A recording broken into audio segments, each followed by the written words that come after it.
Welcome to the Unitarian Universalist Community Church of Glen Allen. We are a welcoming congregation where we strive to transform ourselves and the world through love, wonder, and connection. My name is Eric Kraft, and I serve on the nominating committee. Today we are going to be talking about what it means to be a good person, specifically a good man, in our rapidly shifting culture. You're invited to enjoy the endowment committee after the service to talk about how you can leave a legacy with a long-term gift. That meeting will take place here in the sanctuary. It will be an information session. I'd like to invite Carrie Williams-Jensen, member of the Call Task Force, to share a few words about the process that we're going through right now.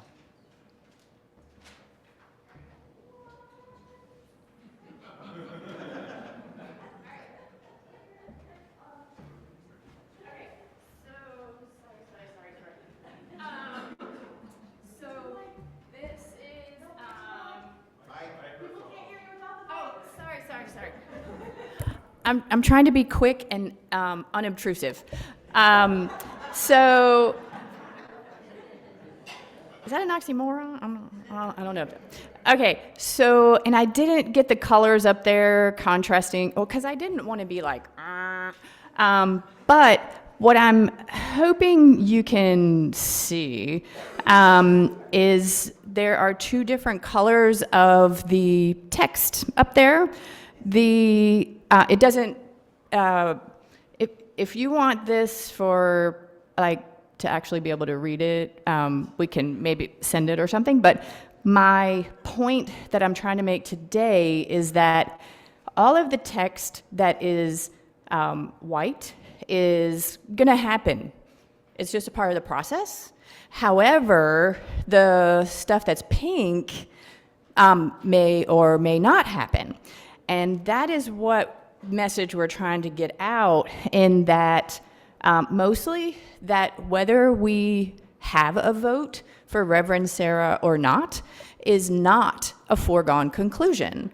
That is the purpose of the cottage meetings and you giving us info about where we are and stuff like that.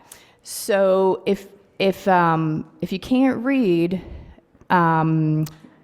where it says the board meeting at the end of where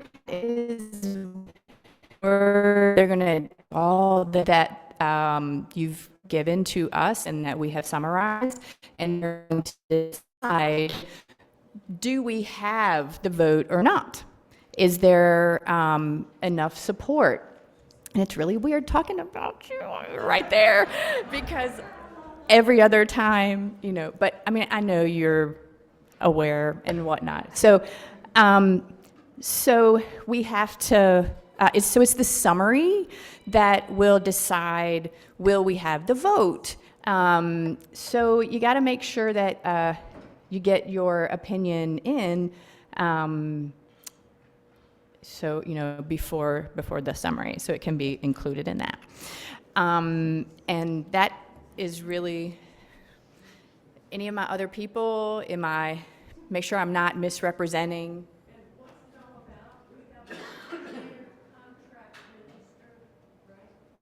We have what? For people who are new here, what's the big picture? Can you tell me? Oh, okay.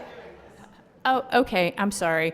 That was a part of the quick, I guess, the assumption. So what this is referring to, if you have no clue what this is that we're in the process of deciding whether we want to ask Reverend Sarah to stay with us long term, and we're in the process right now of getting input from the congregation as to just looking at where we are as a congregation, what we want, and then that goes into that summary, and the board decides, are we gonna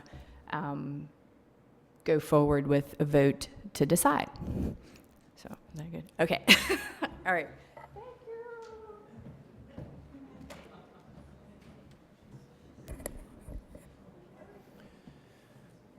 Whether you are here for the first time or the 1,000th time, welcome. Whatever you are facing in your own life, welcome. This is a place where we try our best to be real with one another, to get through hard things together, and to remind ourselves and one another of the values that ground and center us, that motivate and move us. Whoever you are, whatever your faith journey, whomever you love, you are welcome here. We welcome all who seek to know the sacred and all who seek to make our world more just. Our commitment is to be together in covenant, so please join me in our affirmation of who this community is, beginning with that all-important word. Love is the message of this church, and service is our way. This is our great covenant together, to dwell together in peace, to seek the truth in love, and to help one another.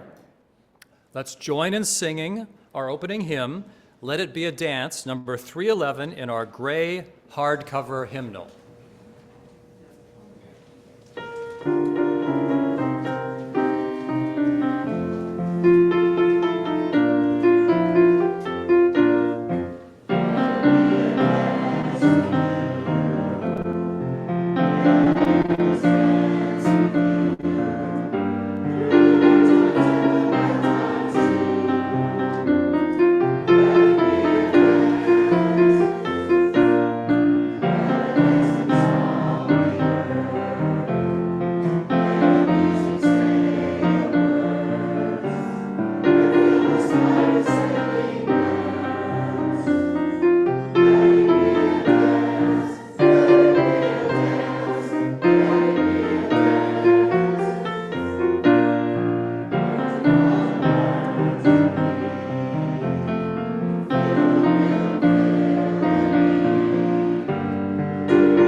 Good morning, I'm Reverend Sarah. I use she, her pronouns. Madeline is going to come light our chalice, and I'm going to share these simple words to go with them.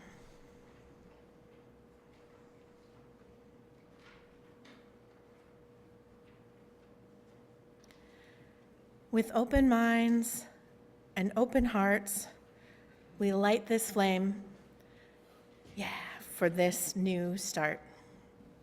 Thank you. Please join me now in a time of meditation and prayer. Find a comfortable place for your body, noticing your breathing, finding your center.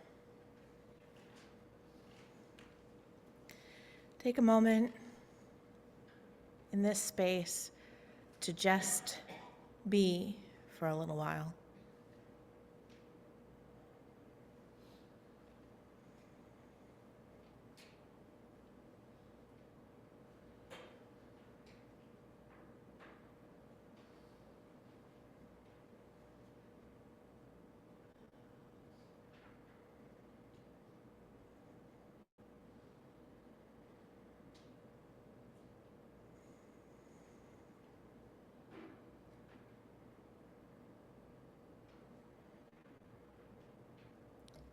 Spirit of life, of love, of all that we hold dear,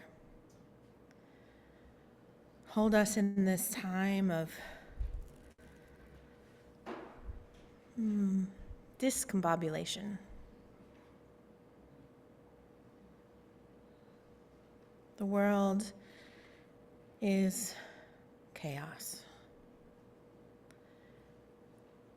and we are held by you and by each other.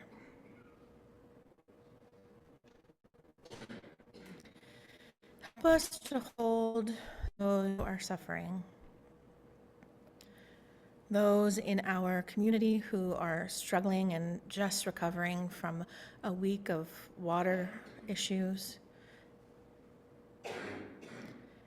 those in global conflicts whose lives are forever changed. And we hold all of our beloveds in Los Angeles whose homes no longer stand, whose property is threatened,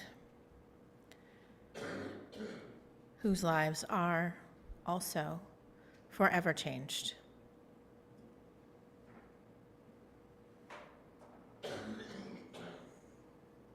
Help us remember that to make it through crisis, we must be together, all of us supporting one another as best we can. Hold us in love and in this work as best you can. Amen.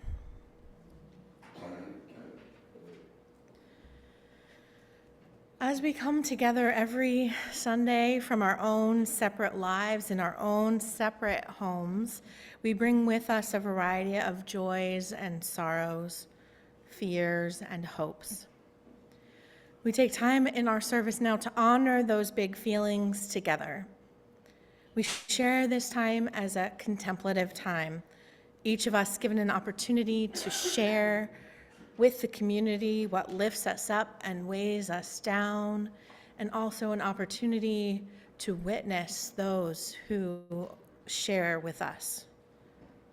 Today we'll light candles of joy and hope to lift up the joys and pleasant things in our lives, and we will place stones to let go of the sorrows and fears that have been weighing us down.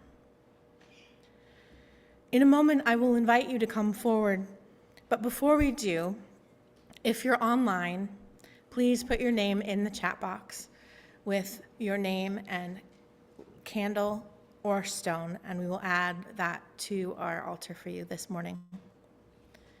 And if you're in the room and you need someone to light a candle for you, please raise your hand and Eric will light one for you.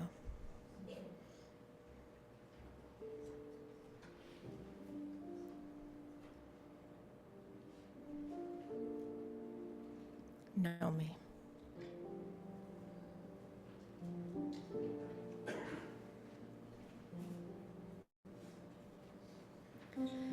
And if you're in the room and would like someone to place a stone for you, Adina will place the stone. Raise your hand.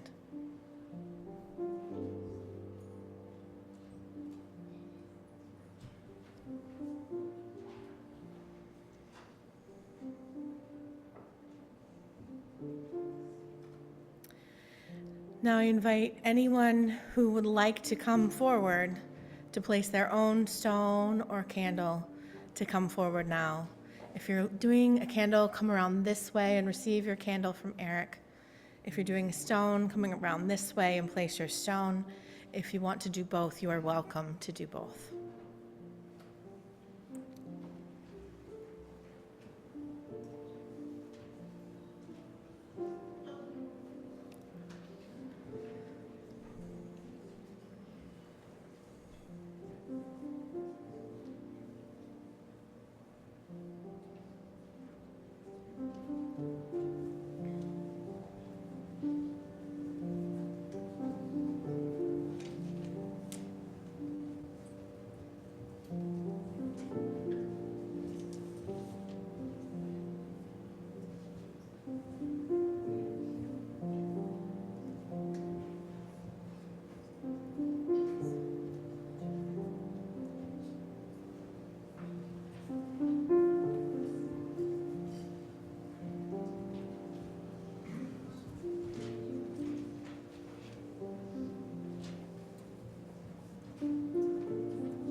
We'll light a candle for Rob Targus.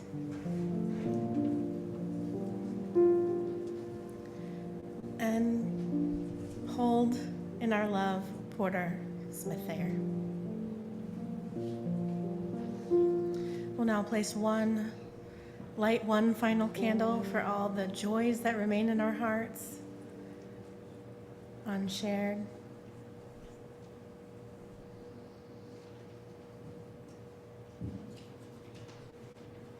And place one final stone for our sorrows and fears that remain in our hearts.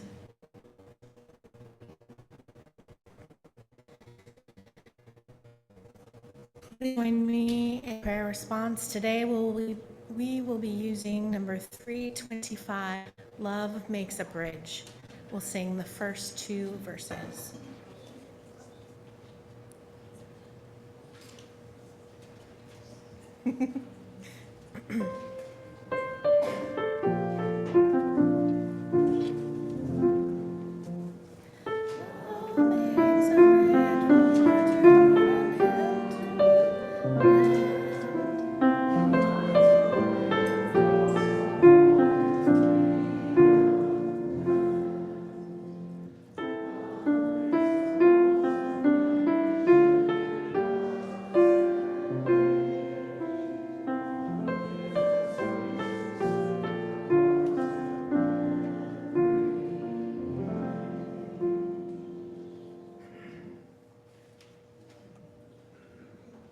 There's some theological message about how being unsure of a prayer response means you're unsure of a prayer, but that's a UU message for another day. Good morning, my name is Adina Danuf. I use she and they pronouns, and I am your Director of Lifespan Religious Exploration. And today we're doing what we do pretty much every week, and that is talking about people. Not like talking about people. Not gonna be like, did you hear what they said the other day? But we're talking about the human experience, things we can learn about each other and ourselves. And one way that we do this is to challenge ourselves and think about the things that we think. We think about the things that we think, right? We think about what we think we know and how they may actually be different than what we expect. Now, when a baby is born, people often think they might know how that baby's story is going to go based on very little information, right? They might say, oh, he's going to be a football player, or she's going to be a ballerina. They might even say things like, his wife better be a good cook, or her husband better take good care of her. And sometimes there's little space for any other option or anything in between. And I'm going to tell you a story about 3 different people today, but before I tell it, I wanted to give you some details about them so you can use your imagination as I describe them, and that'll help you understand them better when I start talking about them, you know? So the first person has been described as super happy all the time. They like to listen to pop music, they like to do craft projects, and they're learning to embroider and crochet. They're not good at sports, like at all. They've been told they should wear makeup and dress prettier. And this person went to college and has a good job that they like. They love animals and hiking and baking. So get that person in your brain. You got them in there. Okay. Now the second person loves a good dress with pockets, but also a good suit jacket. Their favorite playlist is Disney hits. This person is a member of the queer community, and the last time they got their haircut, they asked for a neutral shag mullet. They're in right now, I swear. They've been told, I'm not using those pronouns for you. They're currently working 3 jobs and thinking about taking up a 4th, and they like cooking and comfort food. So get that person in your brain. What do they look like? And the third person is pretty tall and has a pretty big shoe size. At their job, they're in charge of a lot of things during busy periods. They like to watch football and eat spicy wings and cheeseburgers. They've been told not to be so sensitive. They have a disability and use tools to help them function in the world. They like to listen to rock music, but mostly the older stuff, or the good stuff, as they would say. They often leave the cooking to someone else. So now I've told you about all of these people. What do they look like in your mind? What do they sound like? Have you met them before? Based on just what I told you, would you know them if you saw them? No, maybe not. What are some of the things you imagined that I didn't give you? Did you imagine their clothes, what they like to wear, their face? Oh, yeah. I didn't say any, but did you imagine their genders? Okay. So all 3 of those people are in this room. So now take a look around. Do you see them? Are they here? Okay, so now I'm going to get a slide and show you a picture of them. So here's my slide, and here's person number 1. Here's person number 2. Here's person number 3.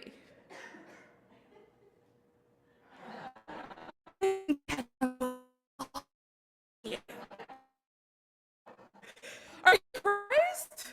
Maybe? Okay. How could all 3 be the same person? Well, it's a pretty simple answer. People are complicated. How many of you like more than one type of food? Yeah? More than one type of music? Yeah? Okay. So some aspects of who we are even weird and contradict each other. Like, I do not like vinegar. I absolutely hate vinegar. And I could live without cucumbers, but pickles are one of my absolute favorite foods in the entire world. And don't get me started on tomatoes. A friend and I were talking about those recently too. So we have many aspects to us, and if we don't let people explore their own stories, we may miss important parts about who those people are. It's important to think about what's happening inside of your brain and in your heart. When you meet people or hear about people, like I shared with you today, we automatically think things about them. It's just human nature. We assume we know their story before we even get to know them. But it's important to pay attention to the things that you are thinking about people and how they affect what you do. Yeah. When I said the third person has a disability and uses tools to help them function in the world, did you think that there were things that I couldn't do? Maybe that's what you thought. Well, with my glasses, my vision impairment is corrected, and I can do almost anything except walking in the rain or seeing the fresh dishes when I open the dishwasher. And when I said one person went to college and has a good job, you might have thought they were more educated than the person that had 3 jobs, right? All of those people are me, which means they all have the same education in the world. So questioning the assumptions that you make is the first step to making sure that we are letting people figure out their own story. So my challenge is to take some time in the next few weeks, and when you're interacting with someone, stop, think what's happening, and ask yourself, and am I making an assumption or am I letting them tell their own story? And the next chapter of our story for some of us is going to be heading to class. Thank you.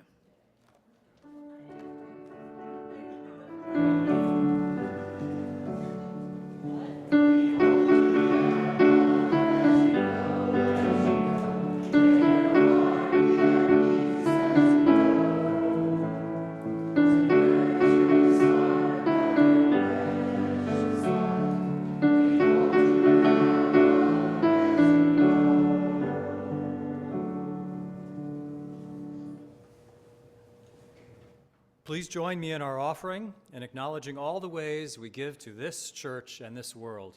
We give because this is our church and we value what it does for us, to us, and through us to our community and our world. May there be an offering to sustain and grow the life and mission of the church inside and outside our walls. May we give in love and in hope.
Thank you for your offering and all the ways you give to our life and ministry with your time, talent, treasure, and trust. Together, our gifts allow us to expand and strengthen the tapestry of love, wonder, and connection that blesses this church and transforms us in our world.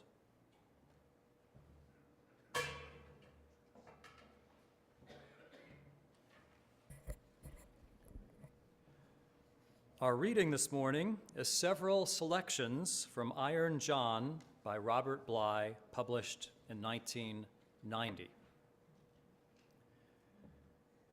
During the 1950s, an American character appeared with some consistency that became a model of manhood adopted by many men. He got to work early, labored responsibly, supported his wife and children, and admired discipline.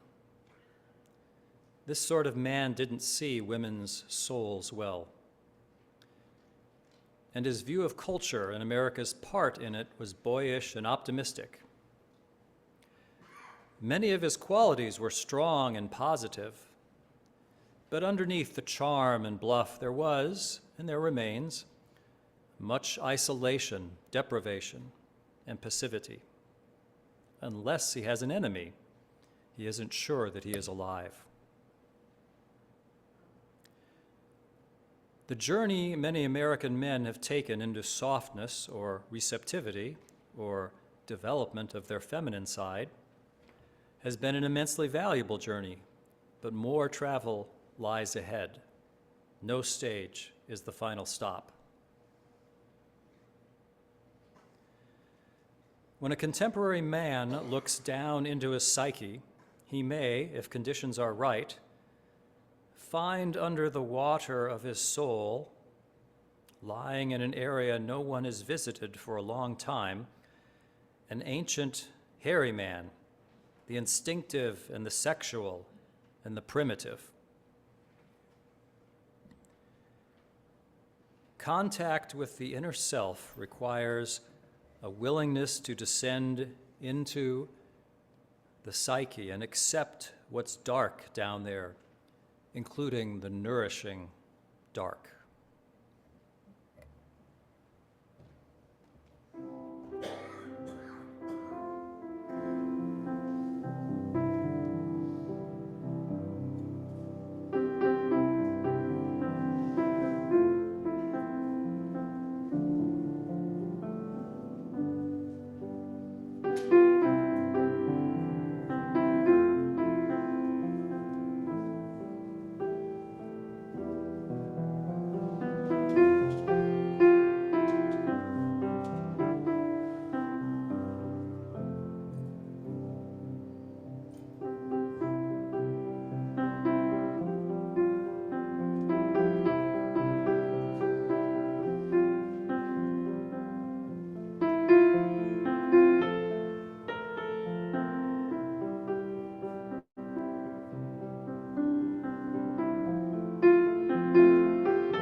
When I chose the title for this sermon, I misremembered the lyrics to that song.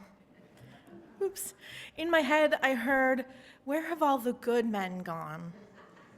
Which is, of course, not correct. The lyric is, "Where have all the young men gone?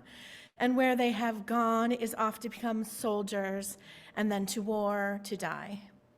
It's not a song against gender roles, although it names them. It's an anti-war song. But it is a song about maturing from young to mature to death. But the question brought to me by Peter DeFur, who purchased the planning of this service in our auction back in November, the question is closer to the lyric I remembered. Where have all the good men gone? But Peter wasn't asking about good men. He was asking about why are so many young men going astray right now? And he helpfully pointed me towards the 1990 book, Iron John by Robert Bly. Bly had been asking the question, why is there a crisis in masculinity, and how can we help men find what they're missing? It sparked a men's movement, one that launched 1,000 men's groups. Men who were coming of age and entering middle age at a time when feminism had taken deep root were feeling unmoored and unsettled. Looking for their inner wild man, these men look deep inside themselves for the true self, one of joy and sorrow, one of dancing and tears, as well as roughness and protection. Eric read for us selections from the foreword by Robert Bly. One of the things he said there really stood out for me, and I want to repeat it. He said, underneath the charm and the bluff of the 1950s man, there was and there remains much isolation, deprivation, and passivity. Bly was, of course, speaking of the cis heterosexual man, presumably a white man. But I have to stop to point out now that I am not a cis man. I am speaking to you on this topic, even though I am not someone who's experienced this personally. And the experiences that I'm going to be talking about today, they aren't mine. But I do have a husband and a son and a father and a father-in-law. I am no expert on this subject, but I am in fact fascinated by it. Not only does a crisis of masculinity affect the people I love, it indirectly affects me and our society as a whole, as the crisis leaves gaps for extremists to just rush in and fill them with frightening agendas. So when Peter and I spoke about this service, he started talking about his concerns post-election. Have we failed young men so badly that they're moving into extreme circles that tell them it's good, correct, and their place to say to a woman out of the blue, your body, my choice? I was equally concerned, especially around some of the things my colleagues had been saying, those who serve Christian denominations in their churches. They had found that many of their visitors in the month leading up to the election were young, single, white men looking to connect with folks that they believed would join them in their extremist views. Where have we failed men, I want to know? And how can we get them back on track and away from the folks who want to destroy our democracy and go back in time with their social priorities? I, like many of you, are concerned about the truths that were exposed on January 6, 2021, when our Capitol was invaded by militia groups looking to overrun the results of that last election. I saw thousands of desperate men and a few women who were scrambling to find meaning by defending something that didn't need defending, following the lead of people who wanted to take advantage of their misdirected passion. Another quote from Bly that Eric read for us: unless he has an enemy, he isn't sure that he is alive. Or, like the wizard says in Wicked, the best way to bring people together is to give them a really good enemy. The crisis of masculinity is coming to a boiling point, but as we can see from Bly's book, published 35 years ago, the crisis has been steadily on the burner from even so back so far, even into the 50s and beyond. When women demanded equality, men lost something that they didn't know how to name or how to fix. Now, you've already noticed that I've used a lot of men versus women talk, and I want it to be clear that I don't buy into this as a strict binary. We saw today from Adina, each person has more than one way of expressing gender. Men, women, it's not the only way. If we truly want to help end this crisis of masculinity that's strangling men and allow the fluidity that is present in the human expression to be free for people of all genders. But for the purpose of this sermon, we have to look at the trends that are facing cis men, who are still the majority of men. And we have to face that cis women are also the majority of women. And because of biology and sociology, we do need to put them in two different categories of men and women to show the disparities and the gaps. And of course, there's overlap, but we need to have those categories to discuss. This is because the economic rise of women has dramatically altered the terms of trade between the sexes. Many men are struggling to adjust. This is from Richard Reeves, author of Boys and Men, Why the Modern Male is Struggling, Why It Matters, and What to Do About It. And I need to give credit where credit is due. Eric Kraft sent this book recommendation to me when he read my sermon topic, and it has been just an absolutely wonderful resource. I commend it to you. I rely on it heavily for the rest of the sermon. I did come to the book with some trepidation. It could have been a book about how feminism has damaged masculinity and needs to be rolled back to make room for men to be men again. And if you look at the quote that I just read, maybe that's what you were thinking too. But the point of the book, as I quickly found out, is that the transformation of the economic relationship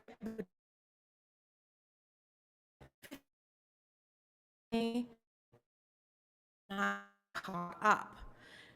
That's a quote from Reeves. And because of this, men are adrift and dislocated. The traditional expressions of masculinity haven't been replaced with modern expressions yet. This feeling of being lost or left behind is based in reality. There are startling numbers that are showing that boys and men are lagging in academics, lagging economically, and especially far above in loneliness. There's a lot of evidence that many programs that are designed to bring people out of poverty have been successful only with the female participants, and in fact have had no effect on the men. And while men, not white men, all men of all races in all countries are struggling institutionally. This creates struggles for each man as an individual that men have not been prepared to face. Feeling bad about themselves, feeling left out, feeling underappreciated. When they feel aimless and without value, many men seek connection to others who have similar experiences. And then they can easily get sucked down the rabbit hole of quick answers. They find those who claim that to go back is the only way to go forward. Some incident violence.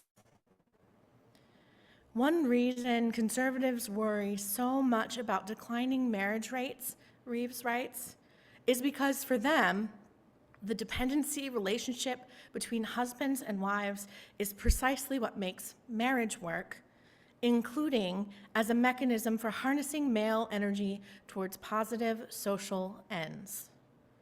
So in other words, scientific evidence has proved that men who are parts of families, who are fathers to children, and actively fathering those children are less likely to be disruptive to the social order, less likely to be violent and engage in criminal behavior. So, conservative anti-feminist George Gilder, which some of you may get chills when I say his name, wrote in 1973, "A man who is integrated into a community through a role in a family will be more consistently and durably tied to the social order than a man responding chiefly to a charismatic leader, a demagogue, or a grandiose idea of patriotism." In 1973.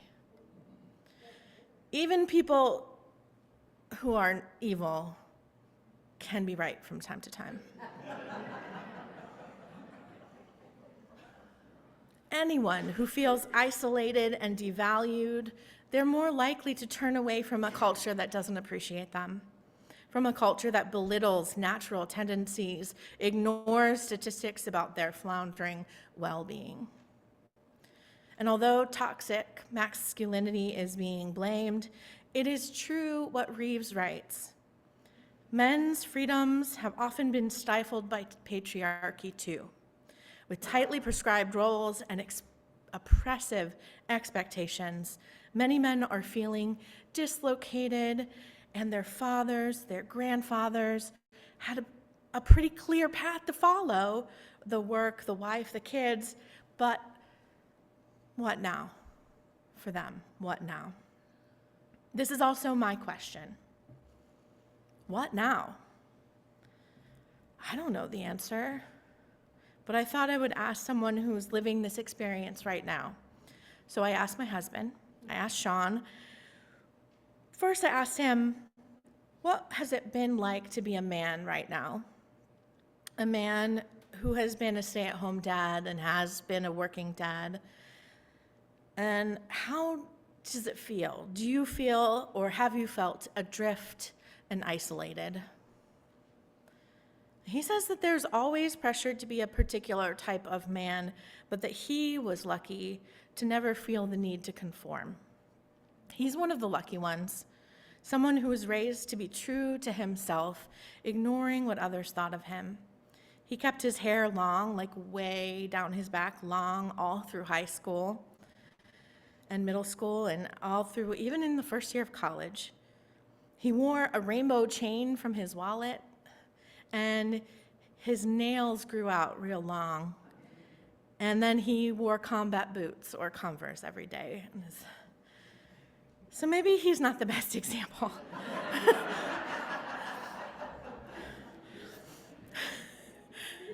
So I asked him, who might be a good example of a healthy masculinity?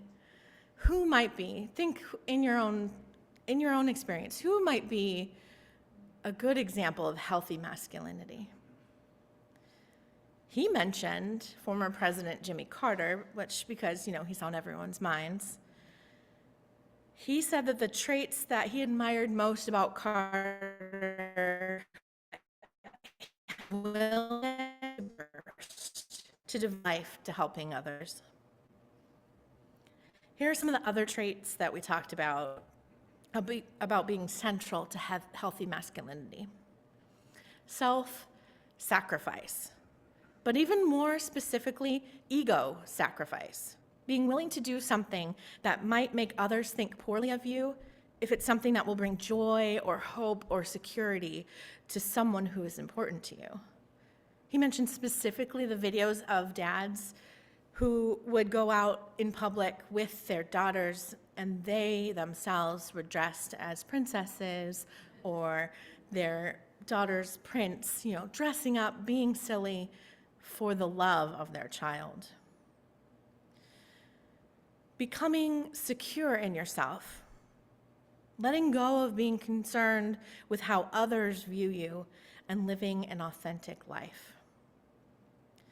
Coming into situations with an open mind and not assuming that you are an expert because of your gender, but being open to learning from those around you. Also, not trying to engage in competition all the time. Learning how to relate to people in real ways.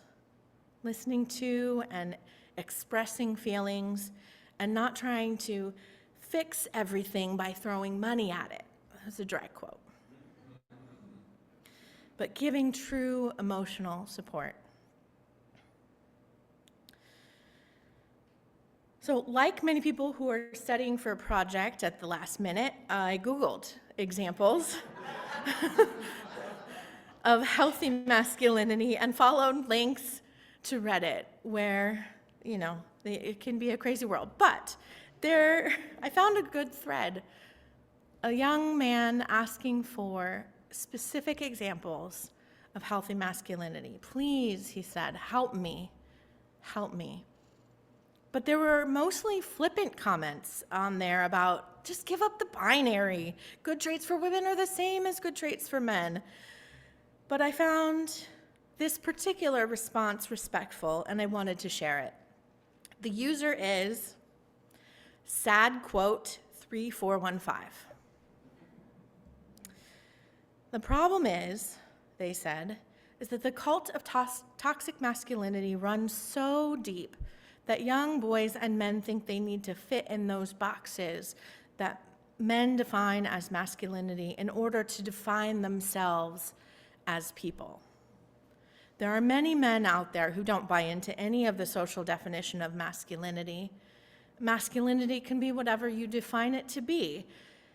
And that's why I personally think it's like to have a healthy a notion of masculinity is to not be defined by it, but to live your own definition of it as simply a part of who you are and not your entire personhood. And they did go on to give at least one example of someone they could look up to.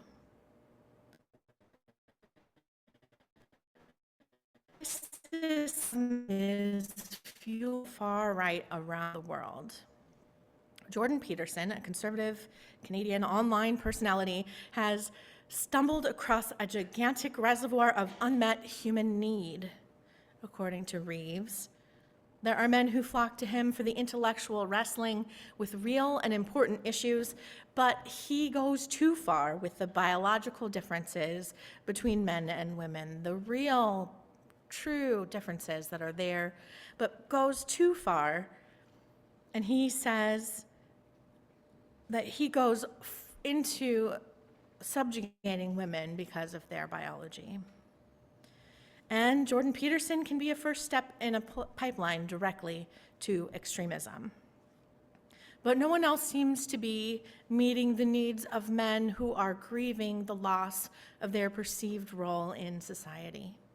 Men who are feeling left behind and yet finding it hard to find the motivation to catch up. Reeves suggests 3 solutions for transforming things for boys as they grow up. First, educational reforms, like delaying elementary school start for 1 year for all boys to make the maturity gap in middle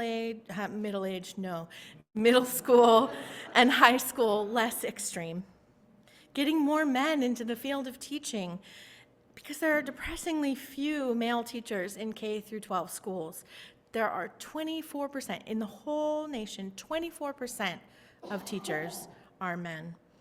And investing in vocational education tracks to give more options and paths to success than just college for everyone, but especially boys. His second suggestion is to encourage more men into what he calls HEAL occupations: health, education, administration, and literacy. He I'm quoting, but when I say, women are always saying, we can do anything a man can do, but men aren't saying that we can do anything women can do. And that is Gloria Steinem.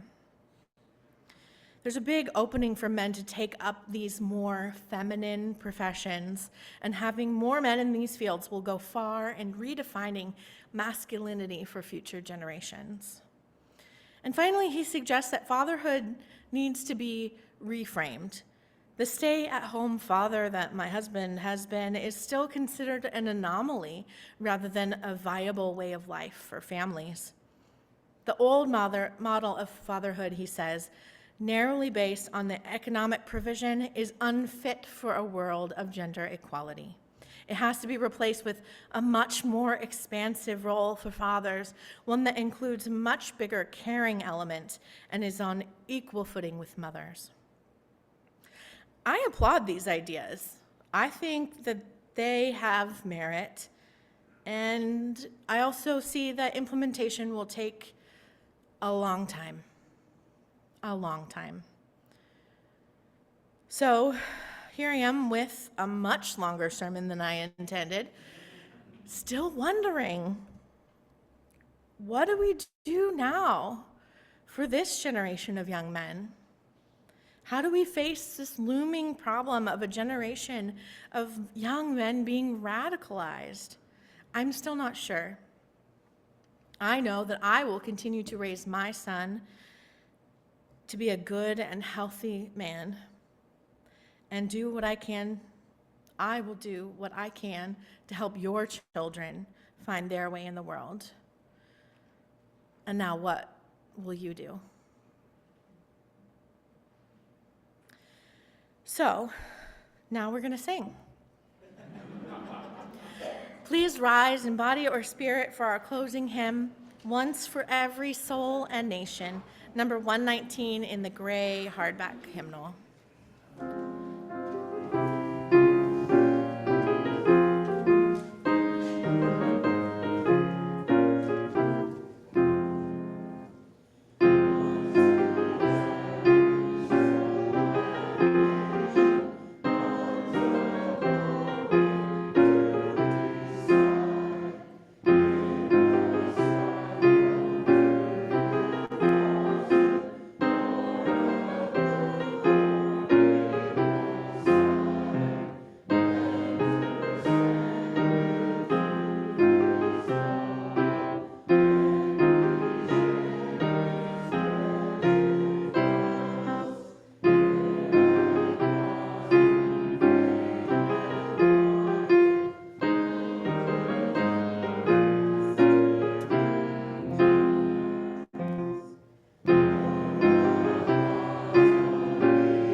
Invite you to reach out to those around you in whatever way you feel comfortable. Elbows are also acceptable.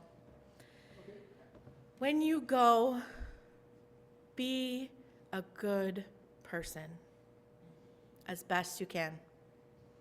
When you go, go in peace. Salam and shalom. Leave this place knowing that you are good and knowing that you are loved. Take your dark, that inner nurturing dark, and your light and your love from this place and share them with the world. And stay safe until we meet again. Amen.